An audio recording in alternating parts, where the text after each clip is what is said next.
सबसे पहले तो कुछ नई दायित्व वाले लोग हैं तो मैं परिचय करवा दूं ताकि आपको भी सुविधा रहेगी। श्रीमान मनसुख भाई मांडविया वे अभी हमारे नए हेल्थ मिनिस्टर बने हैं। उनके साथ एमओएस के रूप में डॉक्टर भारती पवार जी भी बैठी हैं। वो हमारे हेल्थ विभाग में एमओएस के रूप में काम कर रही है। दो और लोग हैं जिनका आपका संबंध रेगुलर रहने वाला है। वो है डोनर मंत्रालय के नए मंत्री श्रीमान जी किशन रेड्डी जी, और उनके साथ एमओएस बैठे हैं श्रीमान बीएल वर्मा जी। तो ये परिचय भी आपके लिए बहुत जरूरी है। साथियों, कोरोना से नॉर्थ ईस्ट में आप सभी किस प्रकार से कुछ इनोवेटिव आइडियाज के साथ इससे निपटने के लिए जो मेहनत कर रहे हैं, आपने जो योजनाएं बनाई हैं, जो साकार किया है, उसका विस्तार से आपने वर्णन किया। आप लोग और एक प्रकार से पूरा देश और विशेष करके हमारे हेल्थ वर्कर्स, हर किसी ने अपनी अपनी जिम्मेवारी निभाने के लिए गत 1.5 साल से लगातार परिश्रम किया है। नॉर्थ ईस्ट की भौगोलिक चुनौतियों के बावजूद टेस्टिंग और ट्रीटमेंट से लेकर वैक्सीनेशन का इंफ्रास्ट्रक्चर तैयार किया गया है। और विशेष रूप से आज मैंने देखा कि आपने जिस प्रकार से, कि ठीक है 4 राज्यों को भी इंप्रूव करना बाकी है, लेकिन बाकियों ने बड़ी सेंसिटिविटी के साथ वेस्टेज को बहुत बड़ी मात्रा में रोका। इतना ही नहीं, आपने हर वायरल में से मैक्सिमम यूटिलिटी का भी काम किया और एक प्रकार से आपने प्लस प्रयास किया। तो मैं आपके इस प्रयास को, और खास करके जो हमारे मेडिकल फील्ड के लोग हैं जिन्होंने ये कुशलता दिखाई है, मैं उस टीम को बहुत बधाई देता हूं, क्योंकि वैक्सीनेशन में वैक्सीन का इतना महत्व है और उसको इस प्रकार से पूरी तरह सेंसिटिविटी से हैंडल किया है। इसलिए मैं आपके सभी हेल्थ सेक्टर में काम करने वाले साथियों को बधाई देता हूं। और जिन 4 राज्यों में अभी कुछ कमी महसूस हो रही है, वहां पर भी बहुत अच्छे ढंग से इस काम को किया जाएगा, ऐसा मुझे पूरा विश्वास है। साथियों, वर्तमान परिस्थिति से हम सब भली भांति परिचित है। कोविड की दूसरी लहर के दौरान अलग अलग सरकारों द्वारा मिलकर जो सामूहिक प्रयास किए हैं और उसका परिणाम भी दिख रहा है। लेकिन नॉर्थ ईस्ट के कुछ जिले ऐसे हैं जहां संक्रमण के मामलों में बढ़ोतरी दर्ज की जा रही है। इन संकेतों को हमें पकड़ना होगा। हमें और सतर्क रहने की जरूरत है और लोगों को भी लगातार सतर्क करते रहना पड़ेगा। संक्रमण को फैलने से रोकने के लिए हमें माइक्रो लेवल पर और सख्त कदम उठाने होंगे। और अभी हेमंता जी बता रहे थे कि उन्होंने लॉकडाउन का रास्ता नहीं चुना, माइक्रो कंटेनमेंट जोन का रास्ता चुना। 6000 से अधिक माइक्रो कंटेनमेंट जोन बनाए। इसके कारण रिस्पॉन्सिबिलिटी तय हो सकती है। उस माइक्रो कंटेनमेंट के जोन का जो इंचार्ज होगा उसे पूछ सकते भाई कैसे गड़बड़ हुआ, क्यों नहीं हुआ, कैसे अच्छा हुआ। इसलिए जितना जोर माइक्रो कंटेनमेंट जोन पर हम लगाएंगे, हम इस परिस्थिति से जल्दी बाहर आएंगे। और बीते 1.5 साल में जो अनुभव हमें मिले हैं, जो बेस्ट प्रैक्टिसेस हमने देखी है, हमें उसका भी पूरा इस्तेमाल करना होगा। देश के अलग अलग राज्यों ने भी नए नए इनोवेटिव तरीके चुना है। आपके राज्य में भी कुछ जिले होंगे, कुछ गांव होंगे, कुछ अफसर होंगे जिन्होंने बड़े इनोवेटिव तरीके से इन चीजों को हैंडल किया होगा। ये बेस्ट प्रैक्टिसेस को आइडेंटिफाई करके उसको जितना ज्यादा हम प्रचारित करेंगे, हमें सुविधा होगी। साथियों, हमें कोरोना वायरस के हर वेरिएंट पर भी नजर रखनी होगी, क्योंकि ये बिल्कुल बहुरूपिया है, बार बार अपने रंग रूप बदल देता है और उसके कारण हमारे लिए भी चुनौतियां खड़ी करता है। और इसलिए हमें हर वेरिएंट पर बहुत बारीकी से नजर रखनी पड़ेगी। म्यूटेशन के बाद ये कितना परेशान करने वाला होगा, इस बारे में एक्सपर्ट्स लगातार स्टडी कर रहे हैं। पूरी टीम हर बदलाव पर नजर कर रही है। ऐसे में प्रिवेंशन और ट्रीटमेंट ये बहुत जरूरी है। इन दोनों से जुड़े उपायों पर ही हमें हमारी पूरी शक्ति लगानी है, पूरा फोकस इन्हीं चीजों पे करना है। वायरस का प्रहार वो 2 गज की दूरी, मास्क और वैक्सीनेशन के कवच के सामने कमजोर पड़ जाएगा। और ये हम पिछले 1.5 साल के अनुभव से देखा है। वही टेस्टिंग, ट्रैकिंग और ट्रीटमेंट, इसकी जो हमारी रणनीति है, जो हमारा इंफ्रास्ट्रक्चर है, वो अगर बेहतर होगा तो ज्यादा से ज्यादा जीवन बचाने में हम सफल रहेंगे। ये पूरी दुनिया के अनुभवों से प्रमाणित हो चुका है।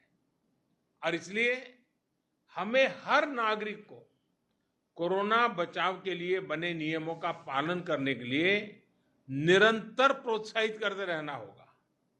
समाज के भी, सिविल सोसाइटी के लोग हो, धार्मिक समाज के जीवन के आगे मुखिया लोग हो, इन सब से बार बार ये बातें आती रहे, इसके लिए प्रयास करना पड़ेगा।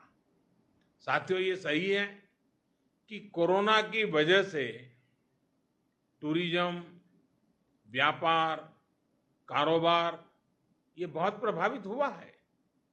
लेकिन आज मैं बहुत जोर देकर कहूंगा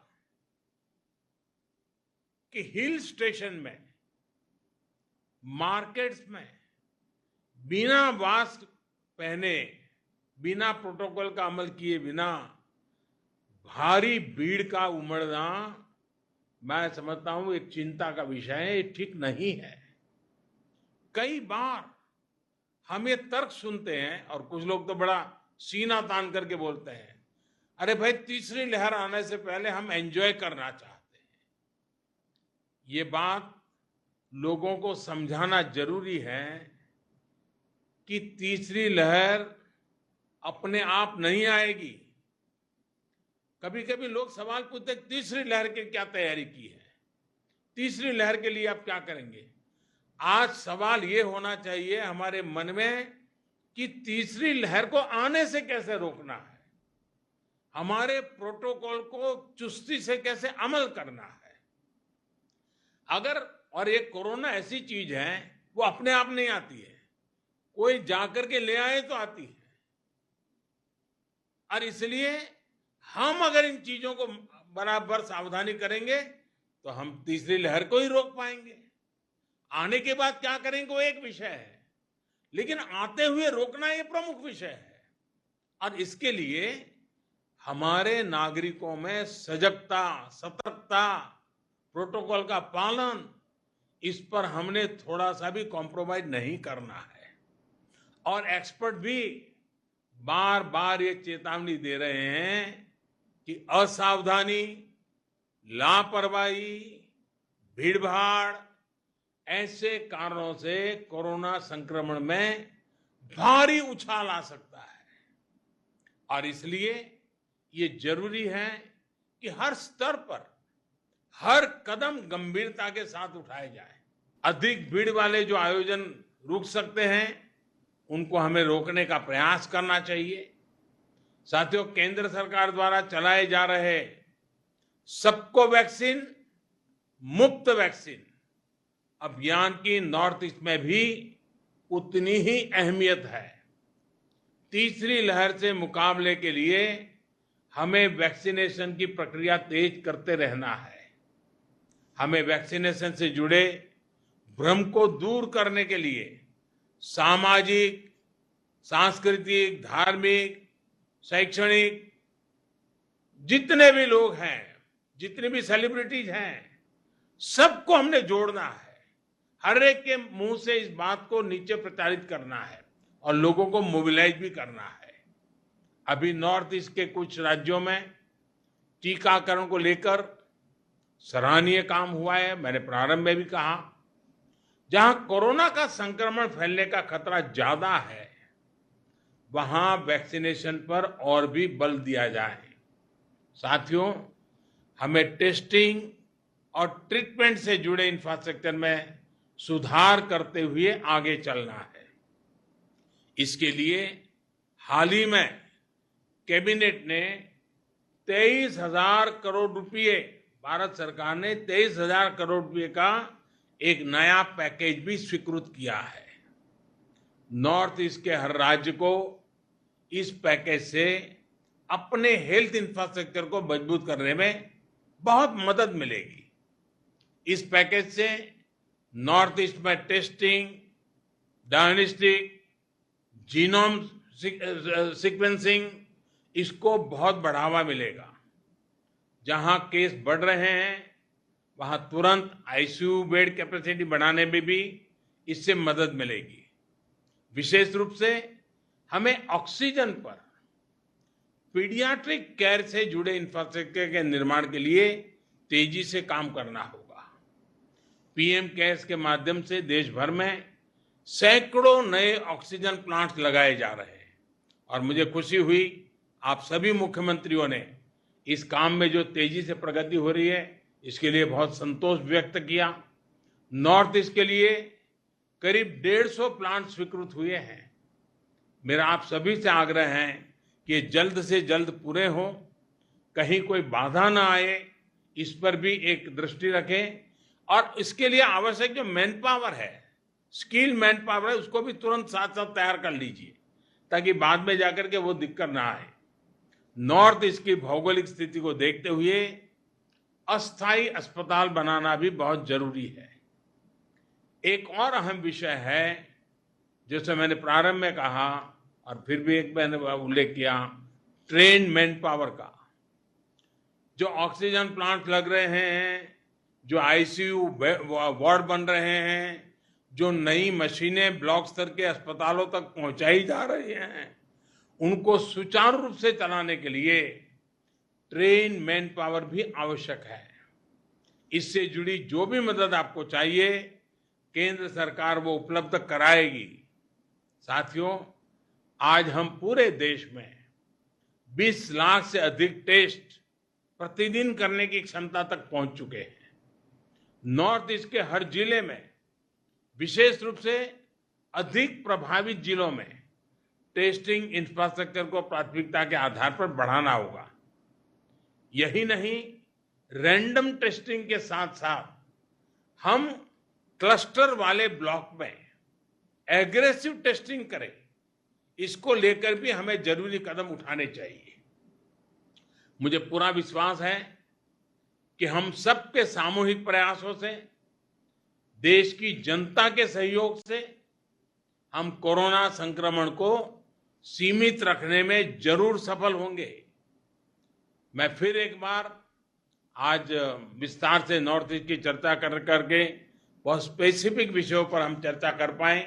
मुझे विश्वास है कि इन चीजों से आने वाले दिनों में नॉर्थ ईस्ट में जो थोड़ी बढ़ोतरी दिख रही है, उसको तुरंत रोकने में हमारी पूरी टीम काम करेगी और सफलता मिलेगी। एक बार फिर से आप सबका बहुत बहुत धन्यवाद और मेरी आपको बहुत शुभकामनाएं हैं। जल्दी से मेरे नॉर्थ ईस्ट के भाई बहन कोरोना से मुक्ति का आनंद ले।